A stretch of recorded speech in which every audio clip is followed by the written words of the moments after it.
सम्राट अशोक का पूरे एशिया में शासन था और जहाँ तक शासन था तो सम्राट अशोक ने 84,000 स्तूप बनवाए। उसका भी नमस्कार, नमो बुद्धाय, जय भारत साथियों। आज बहुत ही एक गंभीर विषय पर मैं बात करने वाला हूं।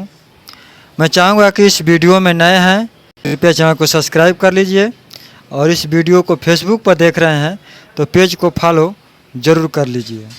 आज मैं बात करने वाला हूं, बहुत से लोग भगवान बुद्ध के प्रचार में निकले हुए हैं। भगवान बुद्ध के द्वारा दिया हुआ चीवर लोग पहन लेते हैं, यानी वही लाल कसाय वस्त्र पहनकर और भगवान के प्रचार में निकले हैं। लेकिन जो उसका रिजल्ट है वो एकदम नेगेटिव आ रहा है। भगवान बुद्ध के प्रचार को छोड़कर राजनीतिक में लोग लिपट गए हैं, राजनीतिक बात कर रहे हैं, झगड़ा किस्म की तरह का लोग बात कर रहे हैं, बिल्कुल एक दूसरे के शिकायत में लगे हुए हैं। मैं कहता हूं कि आपने चीवर पहना है तो चीवर की क्या मर्यादा होती है, चीवर पहनकर क्या किस तरह के नियम का पालन करना चाहिए, हमारे अंदर क्या स्वभाव होना चाहिए, हमारे अंदर कौन सी सील होनी चाहिए, कौन सी सील का पालन करना चाहिए, ये सारी चीज़ें हमें आना चाहिए। का पालन करते हुए भगवान बुद्ध ने दुनिया को क्या दिया, दुनिया को उन्होंने क्या सिखाया, उन्होंने कौन सा सूत्र दिया जो पूरे दुनिया का कल्याण हो सके। उन सूत्रों को छोड़कर कोई राजनीति की बात कर रहा है, तो कोई जाति धर्म का बात कर रहा है, तो कोई अलग ही अपना राग अलाप रहा है। कोई यह बात नहीं करना चाह रहा है कि सम्राट अशोक महान ने दुनिया को क्या दिया, भगवान बुद्ध ने पूरे दुनिया को उन्होंने क्या सिखाने का प्रयास किया, उन्होंने कौन सा सूत्र दिया, कौन सा धर्म का पाठ पढ़ाया ताकि पूरे दुनिया में शांति स्थापित हो सके, पूरे दुनिया में मानवता हमेशा जिंदा रहे। मैं ऐसे वीडियो देखते देखते एक भंते जी का मैंने वीडियो देखा, तो उस भंते जी को देख कर के मेरा मन बहुत ही खुश हुआ। मुझे लगा कि उस भंते जी का बात आप सबको सुनाना चाहिए। अगर ऐसे भंते पूरे भारत में हो जाएं और इस तरह की बात करें जो पूर्ण रूप से भगवान बुद्ध की धम्म की बात करें, तो वाकई में बिहार का जो बोध गया का मंदिर है, जो महाबुद्ध विहार है, वो तभी मुक्त हो पाएगा। नहीं तो मैं तो कहता हूँ कि यदि महाविहार मुक्त हो जाता है, बोध गया का टेम्पल मुक्त हो जाता है, तो उसे कौन संभालेगा? क्या उसके संभालने का गुण है आप में?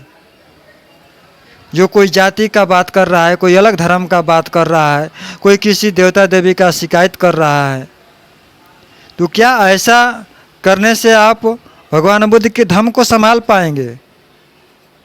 भंते जी ने कितनी बढ़िया बात कहा है, मैं उस बात को सुनवाऊंगा, आप उन्हें सुनिएगा।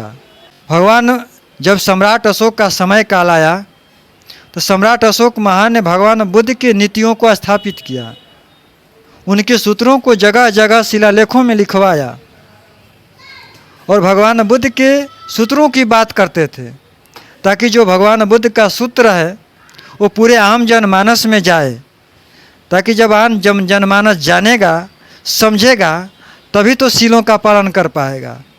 वाकई में सील क्या है, भगवान बुद्ध का सूत्र क्या है, तीसरण क्या है, हमारा धर्म क्या है, जब तक इन सारी चीज़ों को हम समझेंगे नहीं तब तक हम इसका पालन कैसे करेंगे, और जब तक पालन करेंगे नहीं तब तक इसका परिणाम हमारे जीवन में आने वाला नहीं है।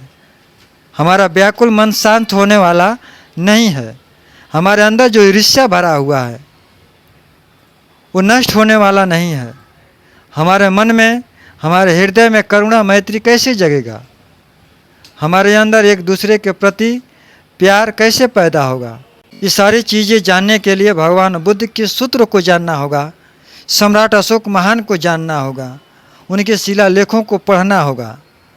तो आइए मैं सुनवाता हूँ भंते जी ने क्या कहा है, उनकी बात को सुनिए सम्राट अशोक का पूरे एशिया में शासन था और जहाँ तक शासन था तो सम्राट अशोक ने 84,000 स्तूप बनवाए। उसका भी कारण था। क्यों बनवाए? क्योंकि बुद्ध ने अपने जीवन में 84,000 धम्म देशना किए थे। 84,000 उन सूत्रों को की याद में सम्राट अशोक ने 84,000 स्तूप बनवाए। बौद्धों को, बुद्ध को कहाँ मिटा देंगे? इनके क्या बस की बात है जो मिटा दें। और ऐसे मैं चाहता हूँ कि जो भी भंते बने, जो भी भगवान बुद्ध के चिवर को धारण करें, तो ऐसे भंते जी जैसा अपना आचरण बनाएं। नहीं तो बाकी लोग इस धम्म का सत्यानाश कम करेंगे, लेकिन चिवर पहन करके यही लोग धम्म का सत्यानाश कर रहे हैं। तो नकली भंते कौन है और असली भंते कौन है, इनकी पहचान करना भी अब हम सबको ये ज़रूरी है। और मैं आप सबको भी यह कहना चाहूँगा कि असली भंते और नकली भंते में पहचान जरूर कीजिए, तभी आप अपने धम्म को बचा पाएंगे और महाबोधि बुद्ध विहार को मुक्त करा पाएंगे। वहाँ पर भगवान बुद्ध का धम्म स्थापित कर पाएंगे। फिलहाल अभी के लिए इतना ही। नमस्कार। नमो बुद्धाय। जय भारत।